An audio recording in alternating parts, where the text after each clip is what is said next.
අපි විරාමයට පෙර ආතුව කෙටි හැඳින්වීමකුත් කරාද මොනවා පිළිබඳවද කතා කරන්න කියලා. දැන් කියන්න තියෙන්නේ කා සමගද කතා කරන්න බලාපොරොත්තු වෙන්නේ කියලා උදෑසන පිළිසඳර ගොඩනැගිලි ද්‍රව්‍ය සංස්ථාවේ සාමාන්‍ය අධිකාරී දිලුම් රත්නායක මහතා සමග.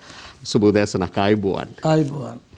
අපි මේ මුණ ගැහෙන කාලය ගොඩනැගිලි ද්‍රව්‍ය පිළිබඳව කතා කරන්න හොඳ කාලයක්, වැදගත් වෙන කාලයක්. ඒ කතාවලට සියල්ලට යන්න පෙර ආතුව තියෙන ගැටලු කාරණා මේ ආදී විමසන්න කලින් ඉස්සෙල්ලාම දැනගන්න කැමති මේ ගොඩනැගිලි ද්‍රව්‍ය සංස්ථාව කියනලා මේ සංස්ථාව ගැන මේ නම අපිට ඇහෙන්නේ අද කීයක නෙමෙයිනේ, බොහෝම ඉතිහාසෙ ඉඳලා අපිට ඇහෙන කාලෙක ඉඳලා. හැබැයි ඒ වුණාට පහුගිය කාලයක්ම තිබුණා ගොඩනැගිලි ද්‍රව්‍ය සංස්ථාවක් තිබුණද නැද්ද කියලාවත් රටේ ජනතාවට තරම් අවබෝධයක් තිබුණේ නැති. මෑතක ඉඳලා අපිට නැවත වතාවක් ගොඩනැගිලි ද්‍රව්‍ය සංස්ථාවේ ක්‍රියාත්මක වීම පිළිබඳව අසන්න දකින්න ලැබෙනවා. කොහොමද මේ දේවල් සිද්ධ වෙන්නේ කියලා මම හිතන්නේ කියලා පටන් ගත්තොත් සාමාන්‍ය අධිකාරිතුමනි හොඳයි. ඔව්, ප්‍රථමයෙන්ම මම ප්‍රගීත් මහත්තයාට සහ රසික මහත්තයාට ස්තුතිවන්ත වෙනවා මෙම වැඩසටහනට අපි ආයතනය වෙනුවෙන් ආරාධනා කිරීම පිළිබඳව. මුලින්ම ගොඩනැගිලි ද්‍රව්‍ය සංස්ථාව ගැන අපි ප්‍රකාශ කරනවා නම් 1971 වර්ෂය ගත්තාම මුළු ලෝකෙටම නියගිය වැනි දුර්භික්ෂයක් වගේ ඇවිල්ලා ආහාර ද්‍රව්‍ය සහ අත්‍යවශ්‍ය භාණ්ඩ සියලුම දේවල් හිග වෙලා තියෙන අවස්ථාවකදී අපේ ලංකාව වගේ පුඩි රටකටත් බැරුව ගියා මේන් බිදෙන්නට. ඒ වෙලාවේදී යෝගට පැති රජය විසින් ආහාර සහ අත්‍යවශ්‍ය ද්‍රව්‍ය බෙදා ගැනීම සඳහා සමුපකාර සේවාව ආරම්භ කළා. ඒත් එක්කම කොමියුනිස්ට් පක්ෂ නායකයෙක් වන පීටර් කේමන් නැමැතිතුමා ගොඩනැගිලි ද්‍රව්‍ය ක්‍රමානුකූලව නිවැරදිව නිකුත් කිරීම සඳහා ගොඩනැගිලි ද්‍රව්‍ය සංස්ථාව පිහිටෙව්වා. අද ඒ පිහිටීමට සිටිය හෝ නැති ජීවතුන් අතර සියලු දෙනාම මේ අවස්ථාවේදී මතක් කිරීම මම හිතනවා මගේ ප්‍රථමම රාජකාරිය කියලා. ඊට පස්සේ පැවිදි රජයන් විසින් මෙය වැඩි අඩු වශයෙන් සාර්ථක වෙලා අසාර්ථක වෙලා 2020 වන විට ලක්ෂ 15ක් වැනි වියදම් විකුණුම් ආදායම ලබන තත්ත්වයට පත් කරලා තිබුණා. එතකොට 2020 වන විට ඇත්තටම සේවකයින්ට පඩිනඩි ගෙවීමට පවා අපහසුතාවයක් තිබිලා සේවකයෝ හිතුවේ ආයතනය වහලා වන්දි මුදලක් ගෙවලා මේ ආයතනය වසා දාන තත්ත්වයට පත් වෙයි කියලා. ඒ වෙලාවේදී තමයි අපිට මේ අලුත් රජයක් යටතේ ගොඩනැගිලි ද්‍රව්‍ය සංස්ථාව නැවත අහපව් ගොඩනැගීම සඳහා බාර දෙන්නේ. එතෙන්දී අර තිබුණ ණයබර නිසා කිසිම සැපයුම් කරුවෙක් අපිත් එක්ක එකතු වීමට කැමති වෙලා හිටියේ නැහැ. ඒ වගේම අපිට ගනුදෙනු කරන්න කිසිම කස්ටමර් කෙනෙක් අපිත් එක්ක බැඳී හිටියෙත් නෑ අපෙන් භාණ්ඩ ලබා ගැනීම සඳහා. අපේ විශේෂ බාර ඇමතිතුමා ඉන්දික අනුරුද්ධ ඇමතිතුමා අපිත් සමග සාකච්ඡා කරලා මොකද්ද මේකට ගත යුතු ඉක්මන් ක්‍රියාමාර්ගය කියලා බලලා අතිගරු අග්‍රාමාත්‍යතුමත් සමග පිළිසඳරක යෙදিলা ඉක්මන් ක්‍රියාමාර්ගයක් වශයෙන් අපි ඉන්සි සමාගමට ගෙයිමර තිබුණු මිලියන 283ක් වැනි මුදලින් මහා භාණ්ඩාගාරය හරහා මිලියන 99ක මුදලක් වෙන් කරගෙන ඒ මිලියන 79ක් ඉන්සි සමාගමට ගෙීමට ලබා දීලා ඉන්සි සමාගම සක්‍රීයව නැවත අපි හරහා සප්ලයි කෙනෙක් බවට පරිවර්තනය කරලා දුන්නා. ඒත් එක්කම ඉතුරු වෙච්ච මිලියන 20 මිලියන 10 බැගින් යකඩ සහ ෂීට් වලට බැංකු තැන්පත් වශයෙන් තැන්පත් කරලා දීලා නැවත අහපව් මේ ගොඩනැගීම සඳහා මූලික අත්විවරම ලබා දුන්නා. මම මේ අවස්ථාවේදී අතිගරු අගමැතිතුමාටත් ඉන්දික අනුරුද්ධ ඇමතිතුමාටත් ස්තුතිවන්ත වෙනවා. වැසෙන්ඩ ගිය ආයතනයක් නැවත නගා සිටීම සඳහා උදව් කිරීම පිළිබඳව. එහිදී තවත් කාර්යයක් මතක් කරන්න ඕන ප්‍රගීත්. මොකද හේතුව අපි මේ වැඩසටහන පටන් ගන්නේ ගම්මට ගයක් රටට හෙටක් වැඩසටහනට අනුබද්ධිතව. එහිදී අග්‍රාමාත්‍යතුමා ඉන්දික ඇමතිතුමා හරහා අපිට ලබා දුන්නා ඒ සඳහා භාණ්ඩ සැපයීම සඳහා.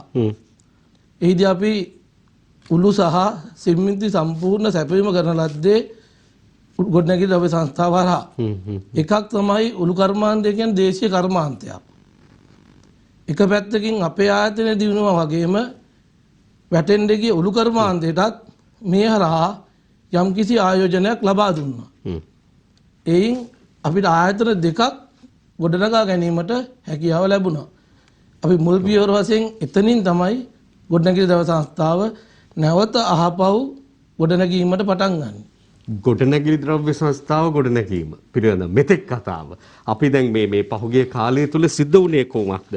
එය මේ තත්ත්වයට ගේන්න කොහොමද කටයුතු කළේ? එහි සුවිශේෂ අවස්ථා දෙක තුනකුත් සමාන අධිකාරීතුමා මේ පැහැදිලි කරනවා.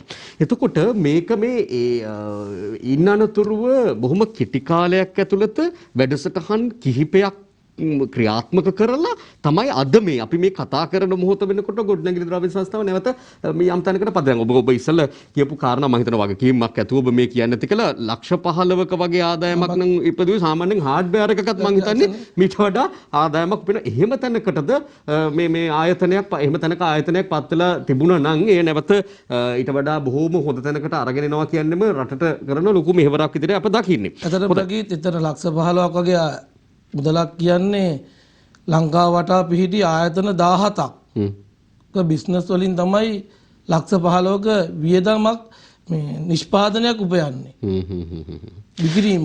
හොඳයි. දැන් සමාන අධිකාරිතුමා මේ අලුත් පාලනයත් එක්ක නව රජය සහ මේ වැඩසටහනත් එක්ක මේ පිබිදීම ආරම්භ වෙන්න හේතු වුණ දේවල් මොනවද? කරපු දේවල් මොනවද කියලාත් කියන්න ඕනි. මේ නෙමෙයි මේ ඔක්කොම සිද්ධ වෙන්නේ. ඔව්. මම මේ ආයතනයත් එක්ක සම්බන්ධ වෙන වෙලෙට වැඩ බලන සභාපතිවරයෙක් තමයි හිටියේ ඉංජිනේරු ප්‍රසාද් අමරසූරිය. දැන්ට අප අමාත්‍යාංශයේ අතිරේක ලේකම්වරයෙක් වශයෙන් සිටින ඉන්දික අනුරුද්ධ ඇමතුමාගේ සංකල්පයකට අනුව ප්‍රසාද් අමරසූරිය ඇමතුමාගේ අධීක්ෂණය සහ අප අමාත්‍යාංශයේ ලේකම්තුමා කීර්ති ලේකම්තුමාගේ සහ පෞද්ගලික ලේකම්වරුන්ගේ අධීක්ෂණය යටතේ එකම වහලක් යට සියලුම ගොඩනැගිලි යන සංකල්පය යටතේ නවීන ක්‍රමයට මොකද අපි ගොඩනැගිලි ද්‍රව්‍ය සංස්ථාව පරණ ක්‍රමයට ගිහිල්ලා දැන්ට තියෙන හાર્ඩ්වෙයාර් සිස්ටම් එක අලුත් විදිහකට යනවා නම් අපිට ඇත්තටම අපේ තියෙන මේ හાર્ඩ්වෙයාර් වලට අභියෝගයක් එල්ල කරගන්න අමාරුයි.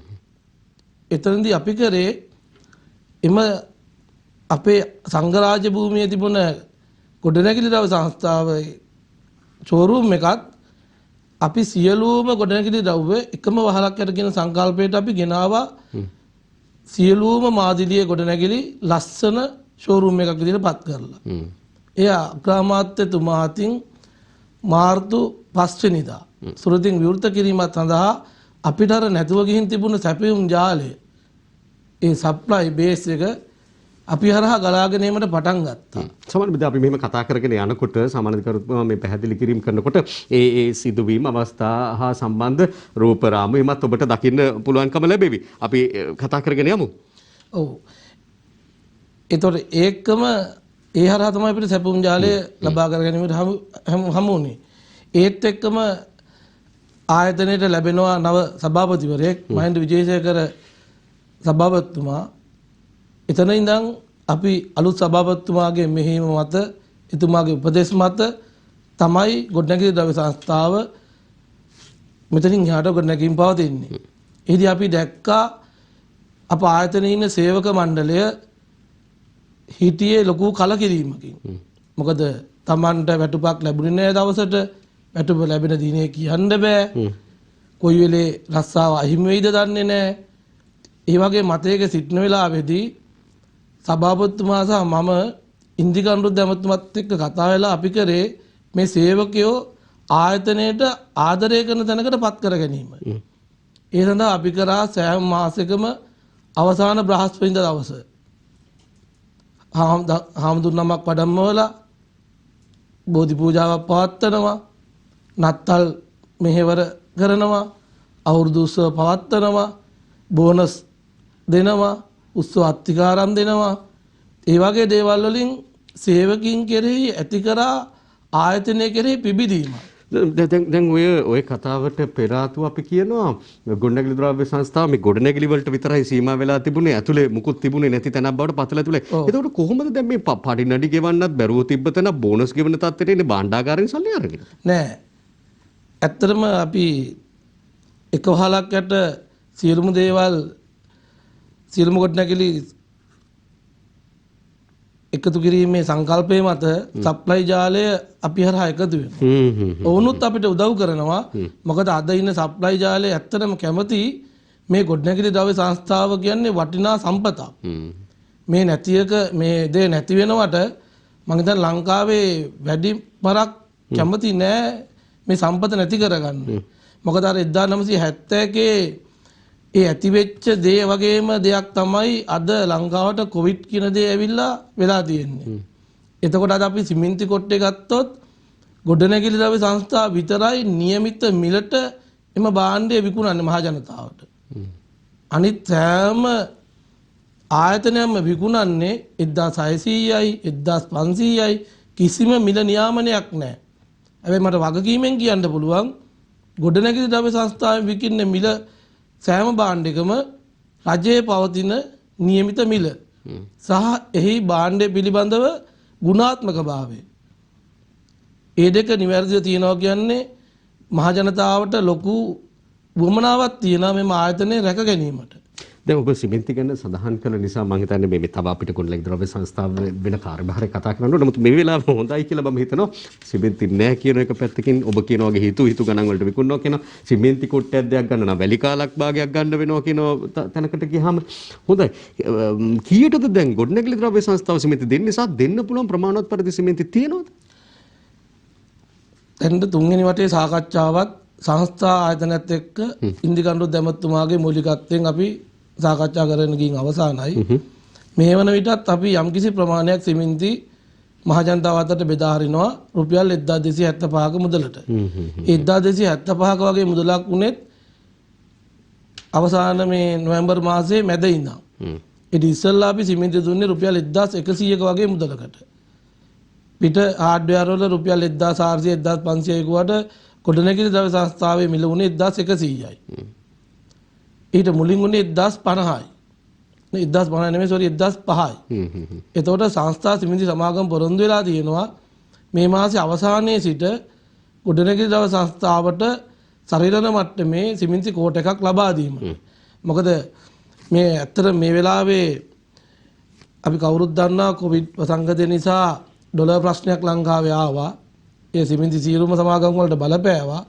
නමුත් මේ විදිහට රජය මැදිහත් වෙලා ඒ ප්‍රශ්නේ විසඳලා යම් කිසි තාක් දුරකට සංස්ථා කියන සිමෙන්ති සමාගමත් එක්ක අපි අත්වැල් බැඳගෙන සිටිනවා. ඒ සඳහා ගරු අමාත්‍ය ඉන්දිකණ්ඩු දැමතුමා සාකච්ඡාවට 3ක් මෙහෙवला තියෙනවා අපි සම ඉඳගෙන. එතකොට සංස්ථා සමාගම පොරොන්දු වෙලා තියෙනවා රටේ මේ ප්‍රශ්නෙට මුහුණ දීමට අපිට උදව් කරනවා කියලා මහජනතාවට මේ තියෙන සිමෙන්ති හිගෙන් 75%ක්වත් අවම වශයෙන් මගහැරී යන ලෙසට සිමෙන්ති ලබා දීම.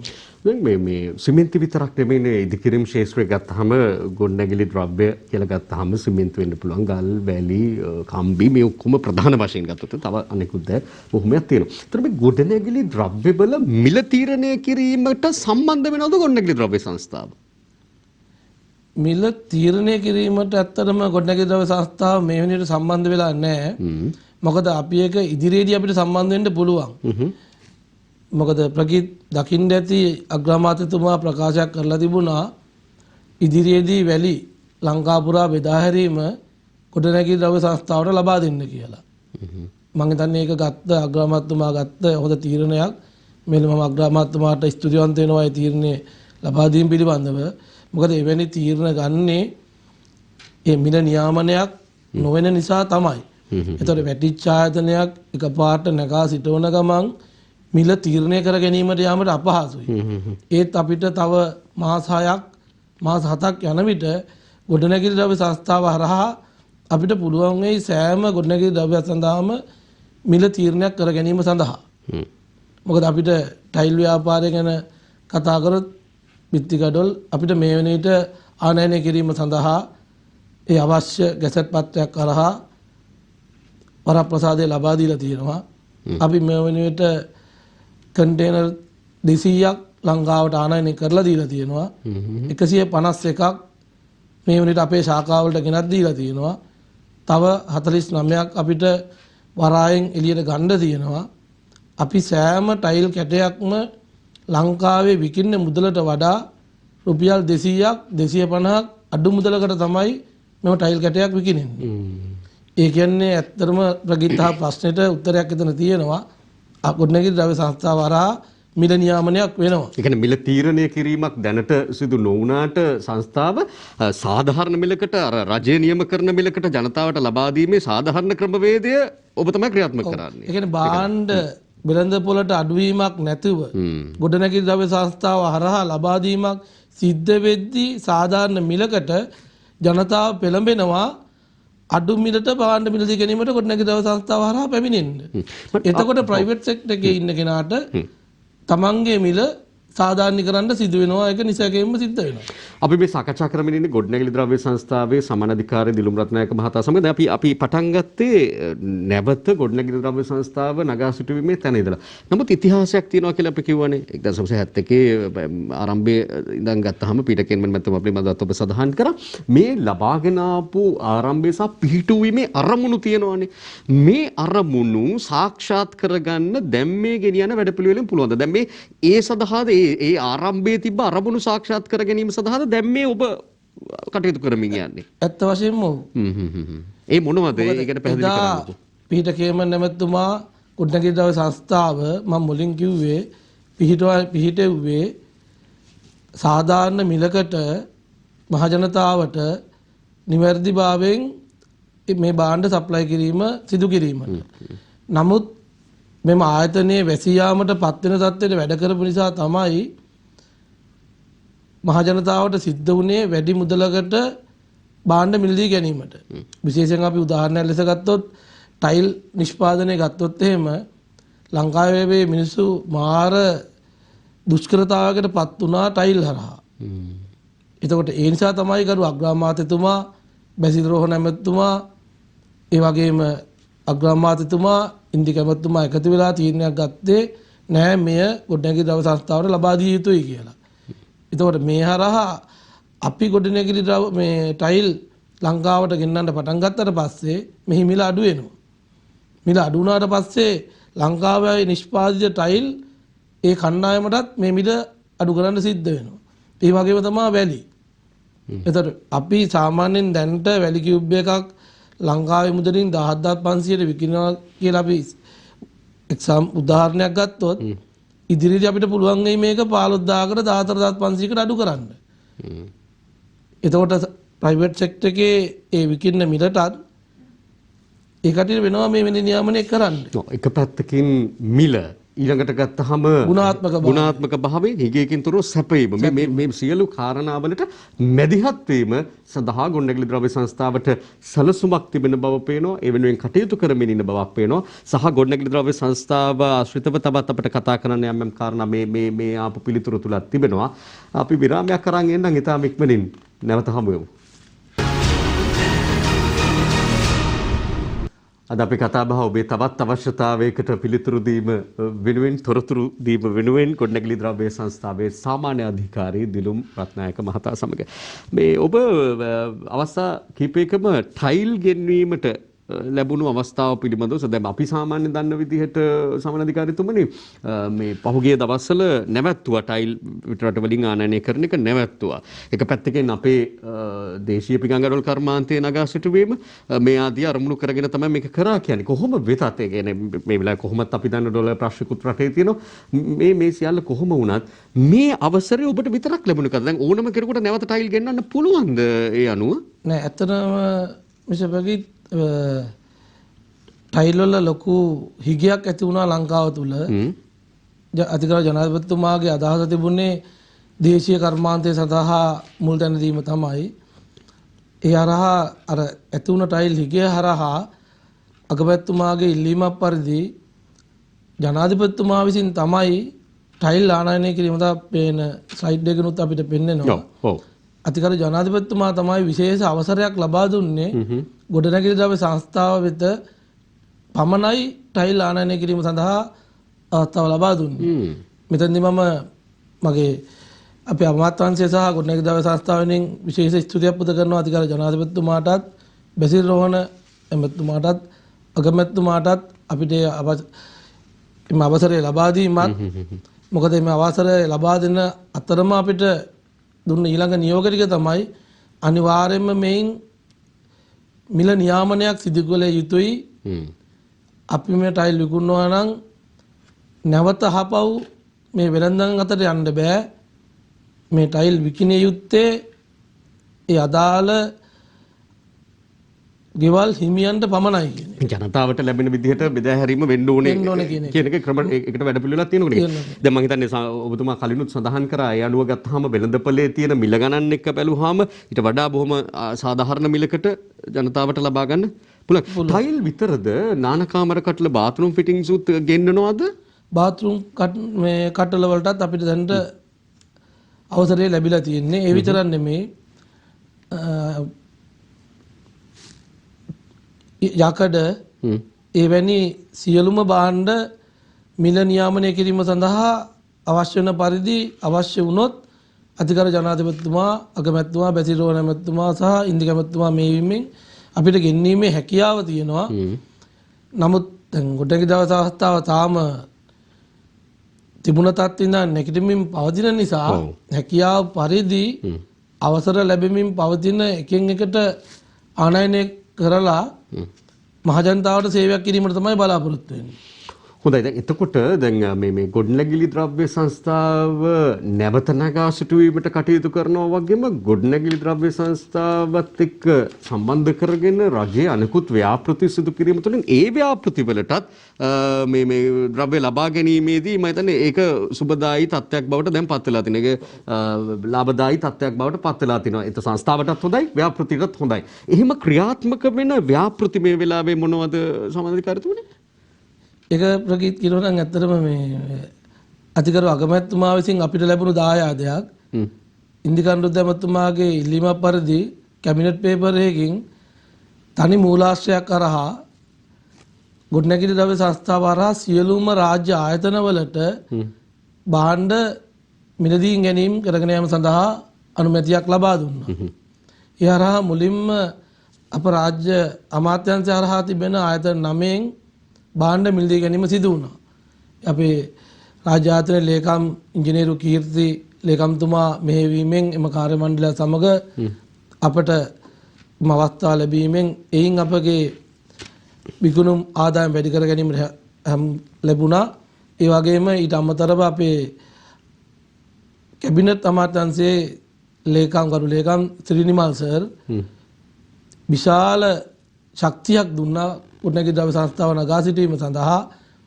අග්‍රාමාත්‍ය කාර්යාලය මගින් සිදුවන සියලුම ව්‍යාපෘති සහ නාගරික සංවර්ධන අධිකාරිය මගින් සිදුවන සියලුම ව්‍යාපෘති ගොඩනැගිලි ද්‍රව්‍ය සංස්ථාව හරහා භාණ්ඩ මිලදී ගැනීම කිරීමට අවකාශ ලබා දීම. ඒ වගේම මේ වන විට රාජ්‍ය ආයතන 100කට අධික සංඛ්‍යාවක් ගොඩනැගිලි ද්‍රව්‍ය සංස්ථාවෙන් තමයි භාණ්ඩ මිලදී ගැනීම සිදු කරන්නේ. සන්තෝෂයෙන් කියන්න කැමති ඒ හරහා තමයි අපිට ලක්ෂ 15ක් වැනි විකුණුම් තත්ත්වයක තිබුණ ගොඩනැගිලි ද්‍රව්‍ය සංස්ථාව අද අපිට මිලියන 715ක් වැනි තත්ත්වයකට අවුරුද්දකුත් මාස 11ක් වගේ කාල සීමාවක් ඇතුළත ගෙනීමට හැකි වුණේ. අපි මේ ඉතුරු මාස 2 ඇතුළත නොවැම්බර් දෙසැම්බර් ඇතුළත ගොඩනැගිලි ද්‍රව්‍ය සංස්ථාව ළඟා වීමට උත්සාහ කරන්නේ මිලියන 1000ක වගේ ඉලක්කයක් ළඟා කරගෙන යාම සඳහා. දැන් අපි මේ කලින් රූප සටහනු දැක්කේ ඒ ආකාරයෙන් ගොඩනැගිලි ද්‍රව්‍ය සංස්ථාව විසින් ඉදිකිරීම් ද්‍රව්‍ය සපයන දැනට ක්‍රියාත්මක වෙන ව්‍යාපෘති වන්නට ඕනේ. මේ ළඟදී ගොඩනැගිලි ද්‍රව්‍ය සංස්ථාව සැපයුම් කරන ලද විශාල ආයතනයක් මේ විවෘත කරා ඒඩි ක්ලබ් ප්‍රොජෙක්ට් එක. එය නේවි ආයතනය මගින් තමා ඉදිකිරීම් කටයුතු කරේ නාගරික සංවර්ධන අධිකාරියෙන් සිදු කරන ලද. ඇත වශයෙන්ම නේවි ආමි එයාර්ෆෝස් ත්‍රිවිධ හමුදාව කියන්නේ ක්‍රියාශීලී කාර්යශූර නියම පිළිවෙලට සේවය කරන කණ්ඩායමක්. එවැනි කණ්ඩායමකට භාණ්ඩ සැපයීම කරනවා කියන එක ලේසි පාසු රාජකාරියක් නෙමෙයි. හැබැයි ගොඩනැගිලි ද්‍රව්‍ය සංස්ථාවේ දැනට සිටින අපගේ කාර්ය මණ්ඩලය මගේ සහෝදර සේවක පිරිස අද සමත් වෙලා සිටිනවා එම ආයතනවලට නිවැරදි ආකාරයට නියමිත වේලාවට නියමිත භාණ්ඩ හරියාකාරව ලබා දීමට. ඒතකොට ඒටි ක්ලබ් එක, ගපූර් බිල්ඩින්, ස්වර්ණමාලි මාවත අනුරාධපුරයේ තියෙන ඔව් මේ දිනවල අපි දකිනවා කටයුතු කෙරමින් තියෙනවා. ඔව් අනුරපුර යනකොට. ඒ වගේ ලොකු ප්‍රොජෙක්ට් ගණනාවකට මේ වෙනකොට ගොඩනැගිලි ද්‍රව්‍ය සංස්ථාව මගින් තමයි භාණ්ඩ සැපුම් කරගෙන පවතින්නේ. දැන් ඔබ මේ සඳහන් කරා මේ කෙටි කාලයක් ඇතුළත අලෙවි කටයුතු වර්ධනය කරගන්න පුළුවන්කම ලැබුණා. ආදායම ඉහළ දාගන්න හැකියාවක් ලැබුණා. ඒ සිදුුනේ කොහොමද? අලෙවි වර්ධනය සිද්ධ වෙන්නේ කොහොමද කියන එක අපිට පැහැදිලි කරන්න පුළුවන්ද? ඔව් ඇත්ත වශයෙන්ම දැන් අපි මෙතෙන්දී බලන්න වෙනවා විශේෂයෙන් දැන් හුඟක් වෙලාවට අපි රාජ්‍ය ආයතනත් සමග ණයට විකුණුම් කරන අවස්ථා තමයි වැඩිපුරම තියෙන්නේ. ඒතකොට මේ ආයතනයේ නැවත මුදල් එකතු කර ගැනීමක් කිරීම සඳහා ආයතනයේ තිබුණේ නැහැ සෙක්ෂන් එකක්. අපි මුලින්ම කරේ එතනට මැනේජර් කළමනාකරුවෙක් සමග කණ්ඩායමක් පත් කරපු එක. ඒතකොට අපිට ණය අයවිතු තැන් අය නොවන නිසා තමයි අපගේ කාරක ප්‍රාග්ධනය අඩු වෙලා තිබුණේ. ඒ නිසා අපිට නැවත ආපහු අපේ බිස්නස් කටයුතු කරගෙන යාමට අපහසු වුණා. නමුත් කියන්න සන්තෝෂයි මේ වන විට මගේ එම ණයවර එකතු කරන කණ්ඩායම මාසෙකට මිලියන 150ක් 200ක් වැනි මුදලක් නැවත ආපහු අපේ ආයතනය වෙත එකතු කරලා ලබා ගෙනත් දෙනවා. ඒ හරහා අපේ කාරක ප්‍රාග්ධනය නැවත අපිට ආපහු එකතු වෙනවා එම ආයතන සඳහා නැවත ණයට භාණ්ඩ සැපයීම් කිරීම සඳහා. ඒ හරහා තමයි අපිට ශීඝ්‍ර වර්ධනයක් කරගෙන යාමට හැකියාව ලැබුණේ. ඒ කියන්නේ ඔබ කියන කාරණා තවත් පැහැදිලි කරොත් එහෙම දැන් අපිට අහන්න දකින්න ලැබෙනවා අපි සමහරවිට ඉදිරිපත් කරනවා මේ වගේ ප්‍රවෘත්ති ඔබට ඇතම් රාජ්‍ය ආයතන ගත්තොත් අපි විදුලි බල මණ්ඩලයේම ගමුකෝ. වුන් කියනවා දැන් පහුගිය කාලේ ඉඳලම සැපයුම් කරලා තිනවා විවිධ ආයතන වලට මේ වුන්ට විදුලි බල මණ්ඩලයට සැපයුම් කළ තෙල් සංස්ථාව ගමු. තෙල් සංස්ථාවේ ලොකු සැපයුමක් කරලා තියෙනවා. හැබැයි ණය ලැබෙන්න තියෙනවා. ඉතින් ඒ නිසා පැහැදිලි ලාභයක් පෙන්නුම් කරන්න විදිහක් නැහැ. මේ ආදී ගැටලු මේ අපි උදාහරණයකට ගත්තා විතරයි. මේ වගේ අවස්ථා අපිට පෙන්වලා දෙන්න පුළුවන්. ඔහොම තමයි ඔකත් එක හේතුවක් කරගෙන තමයි මේ අලෙවි කටයුතු වර්ධනය වීම ගොඩනැගිලි ද්‍රව්‍ය සංස්ථාව තුළ ඔබ කියන ආකාරයට සිදු වෙන්නේ. මට මේ ඒ කාරණා එක්ක එක පැත්තකින් අපි ජනතාව වෙනුවෙන් දැනගන්න ඕනේ ප්‍රධානම කරුණක් තමයි දැන් අපි කිව්වා සිමෙන්ති ගැන කතා කරා, ටයිල් ගැන කතා කරා, කම්බි ගැන කතා කරා, වැලි ටික ගැන කතා කරා. මේවා ජනතාවට මේ වෙලාවේ අත්‍යවශ්‍ය වන ඉදිකිරීම් ද්‍රව්‍ය බවට පත් වෙනවා. ඒවැ ප්‍රශ්නක් තියෙන හින්දා කොහොමද සංස්ථාව මගින් සපයාගන්නේ ජනතාව කියන එක අපි පැහැදිලි කරන්නත් ඕනේ. කොහෙන්ද අපිට ගන්න පුළුවන්කම තියෙන්නේ සංස්ථාවේ ශාඛා ක්‍රියාත්මක වීම කොහොමද සිද්ධ වෙන්නේ? දැන්ට සංස්ථාව ආයතන 17ක් දිවයින පුරා ප්‍රචලිතව පවතින මුලින් මේ ශාඛා 35ක් වගේ ප්‍රමාණයකින් තිබුණ ආයතනයක් දැන්ට ශාඛා 17කට වගේ 2020 වෙනකොට අඩු වෙලා තියෙනවා. දැන්ට කරු අමාත්‍ය ඉන්දිකන්රු දැමුතුමාගේ සංකල්පය අනුව 2022 අප්‍රේල් වෙන විට ශාඛා 20ක් බවටත් 2022 අවසානයේදී ශාඛා 25ක් බවටත් පරිවර්තනය වෙමින් සෑම දිස්ත්‍රික්කයකටම එක ශාඛාව බැගින් ගොඩනැගිලි ද්‍රව්‍ය සංස්ථාවේ ශාඛාවක් පිහිටවන්න අපි බලාපොරොත්තු වෙනවා. හොඳයි. ඒ එක්කම දැන් ඔබ මේ සඳහන් කරා සභාපතිවරයා, අමාත්‍යාංශ ලේකම්තුමා, ඊට පස්සේ ගත්තාම අදාළ අමාත්‍යවරයා, මුදල් ඇමතුමා, අගමැතිතුමා, ජනාධිපතිතුමා මේ හැම දෙනාගේම සහයෝගය ලැබෙන හැටි ගොඩනැගිලි ද්‍රව්‍ය සංස්ථාව යලි පණ ගන්න ඊළඟට ජනතාව අතරට රැගෙන ජනතාවට සේවය සලසන මේ ආදී කටයුතු වෙනවා. දැන් මට හිතෙනවා ඒ වගේම ඒ ලබාගත් සහයෝගය පල්ලෙහාට අරගෙන යන්න. ඔබ ඉඳගෙන මේ ඔබේ සේවකයොත් එක්ක ඉඳගෙන මේ කාර්ය මණ්ඩලත් එක්ක ලොකු කටයුත්තක් කරන බව පේනවා මේ අදහස් දැක්වීම තුළ. ඔබ ගැන කතා කරන්න මෙතන කවුරුත් නැහැනේ. ඒ නිසා මම ඔබෙන්ම දැනගන්න කැමති සේවකයෝගේ මානසිකත්වයත් මෙතනට අරගෙන එන්න කටයුතු කරන්නේ කොහොමද? දැන් මේක මේ වැටිලා තිබ්බ තැනක් නගා සිටවන කෙනෙක් ලේසි වැඩක් නෙමෙයිනේ. කොහොමද ඔබ වුන් එක්ක මේ ගනුදෙනුව පවත්වගෙන යන්නේ? ඔයතර මුලින්ම මම මිස්ටර් ප්‍රගීත් කිව්වේ අර අපි බෝධි පූජාමය කටයුතු කරලා ඒ වගේ එක උත්සව ආදියට සම්බන්ධ කරලා අවුරුදු උත්සව කරලා සේවකීන්ට අපි සන්තෝෂ හැපි පීපල් කියලා කියන්නේ සන්තෝෂ ජනක සේවකයෙක් ආයතනය තුළ බිහි කිරීමට තමයි පටන් ගැම්ම. මොකද මම මාසෝල්ඩින් ආයතනයේ අවුරුදු 19 මාරක සේවකයට පස්සේ තමයි ගොඩනැගිලි සංස්ථාවට සේවයට පිවිසෙන්නේ. මොකද එහිදී මම ලබාගත් දැනුම ඥානය ඒ සියලුම දේවල් මගේ ආයතනය දියුණු කිරීම සඳහා මම වත්මන් සභාපති මහේන්ද්‍ර විජේසේකර මැතිතුමත් සමග එකතු වෙලා යොදවනවා. ඒදී අපි හැම සේවකයෙකුටම ටාගට් එකක් KPI එකක් ලබා දෙනවා. ඒ සමාලාවට සතිය ගානේ මොනිටර් කරන අවස්ථා තියෙනවා. මාස ගානේ මොනිටර් කරන අවස්ථා තියෙනවා. හැම බ්‍රාන්ච් එකකටම අපි සේල්ස් වලට ටාගට් එකක් දෙනවා. හැම සාකාවකටම දෙනවා. හැම මේ ඩිපාර්ට්මන්ට් එකකටම දෙනවා. අපි ඒක සිද්ධ වුනේ නැත්නම් ඒකට හේතු ටික බලනවා. ඒ නොයිච්ච හේතු ටිකට අපි ඊගාවතාවේ ඉෂ්ට කරන්න මොනවද කරන්න ඕන දේවල් ටික බලනවා. මේ විදිහට අපි ඒ කරුණු කාරණා සාකච්ඡාමය වැඩසටහන් වලින් කතා බහ කර තමයි ඉස්සරහට ගෙනියන්නේ. මොකද අර රජයේ සංස්ථාවකුයි පෞද්ගලික සංස්ථාවකුයි අතර වෙනසක් දකිනවා නම් මගේ ආයතනයේ දෙක සමසම යන මට්ටමේ තැනකට දැන් ඇවිල්ලා තියෙනවා. මොකද මගේ සමහර සේවකයෝ හවස 4:00 පස්සේ වැඩ කරනවා. ඇත්තටම කිසිම අතිකාල දීමනාවක් මේ වෙනකොට මගෙන් ගන්නෙ නැහැ. මොකද හේතුව සේවකයෝ දැන් ආයතනයේ දියුණුව තමයි බලාපොරොත්තු වෙන්නේ අතිකාල දීමනාවට වඩා. මොකද සේවකින්ට ඕන වෙලා තියෙනවා අපි රටට බරක් නැති රාජ්‍ය සේවකයෙක් අපි හම්බ කරලා අපි පඩියක් ගන්න සහයකයෙක් බවට පත් වෙනවා කියන තැනට එන්න.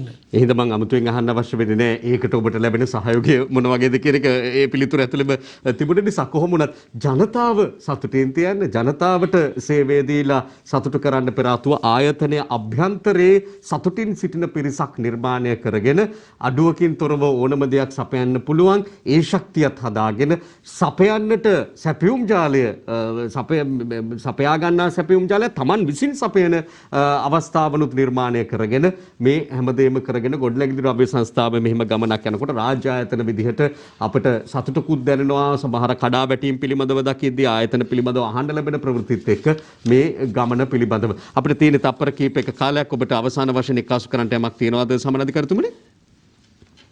බොහොම කෙටියෙන් යමක් පැහැදිලි කරනවන වෙලාව තියෙනවා.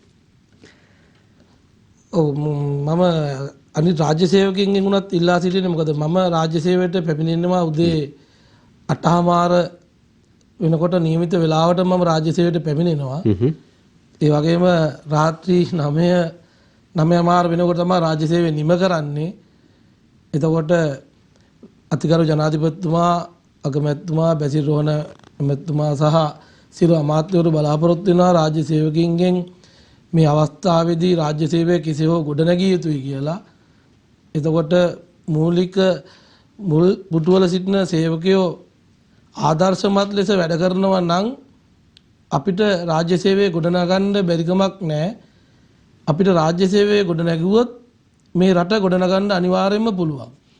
ආදර්ශය තමයි උතුම් වෙන්නේ. අවවාදයට වඩා අපි කැප වෙලා වැඩ කරනවා නම් අපිට අනිවාර්යෙන් අපේ ආයතනයක් ගොඩ ගන්න පුළුවන්. ඒක මොකද අපේ ටාගට් එකට ගිහින් තියෙන අපේ සේල්ස් වලින් අපිට පෙන්වන්න පුළුවන් මිලියන 1.5ක තිබිච්ච ටාගට් එකක් මිලියන 1000කට වගේ අගයකට ගෙනියන්න හැකියාව ලැබෙන්නේ මමත් මගේ සභාපතිතුමත් ඇත්තටම මේ වෙලාවේ තවතාවක් මම මතක් කරන්න ඕනේ ගරු ඉන්දික අනුරුද්ධ ඇමතිතුමා. එතුමා මගෙන් රෑ 10ට 12ට අහනවා යකඩ ඩොන්නයක් දැන් කීයද කියලා තමයි ප්‍රශ්න අහන්නේ. එදා මට ප්‍රයිවට් සෙක්ටර් එකේ හිටපු මගේ ඒ කළමනාකාරතුමා අහන ප්‍රශ්නය මගේ ඇමතිතුමා අහනවා. එතකොට මට ප්‍රයිවට් සෙක්ටර් එකේ ඉඳලා මගේ හැරීමක් තිබෙත් නැහැ කිසිම වෙලාවක. රාජ්‍ය ආයතන හිටියා කියලා මට මගේ හැරීමකුත් නැහැ. ඒතර ඇමතිතුමා මගෙන් මේ ප්‍රශ්න ටික අහද්දී මම බැඳී සිටිනවා ඇමතිතුමාට රෑ 12ට හරි 1ට හරි මේ ආයතනයේ තියෙන ප්‍රගතිය පිළිබඳ විශ්ලේෂණය කරන්න. සෑම කාරණයක් පිළිබඳව. එතුමාට ඒකට වෙලාවක් තිබ්බේ නැහැ පාන්දර 5ටද රෑ 1ටද 2ටද කියලා. ඉතින් අමතුමා කොයිද හරි ගින් අන්තිම මොහොතේ කෝල් කරලා අහද්දි මම මේ ප්‍රගතිය ගැන කියන්න ඕනේ. දැනුවත් වෙන්න ඕනේ. ඒ පිළිබඳ නිසි අවධානයෙන් ඉන්න ඕනේ. කටයුතු ටික කෙරෙන්න ඕනේ. මමත් මගේ සේවකයින්ගෙන් ඒ වගේම ටයිම් එකක් නැහැ, කලාවක් නැහැ. මමත් මගේ සේවකයින්ගෙන් මේ ප්‍රශ්න ටික ඒ විදිහටම අහනවා. අහනවා උන්ගෙනුත් ඔබට ඒ සහයෝගය ලැබෙනවා. ගොඩනැගිලි ද්‍රව්‍ය සංස්ථාව යලි ගොඩනැගීමේ කාර්යයේදී ප්‍රමුඛ කාර්යභාරයක් ඉටු කරමින් ඉන්න සාමාන්‍ය අධිකාරී දිලුම් රත්නායක මහතා සමගයි අප මෙපමණ වෙලා සාකච්ඡා කළේ. එවනම් ස්තුතිවන්ත වෙනවා මේ පැහැදිලි කිරීමට එකතු වීම පිළිබඳව. ආයුබෝවන් ඔබතුමාට. ආයුබෝවන්. අපි හෙට හම්බෙමු යලිත්. එතෙක් ඔබට සුවදායි සුබ දවසක් ප්‍රාර්ථනා කරනවා.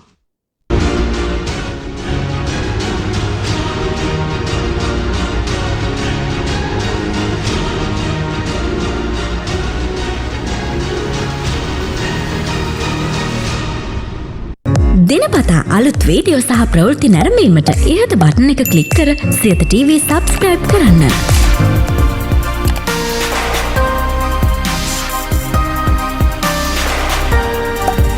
අලුත් වීඩියෝ ගැන මුලින්ම දැනගන්න මෙම සීනුව ක්ලික් කරන්න.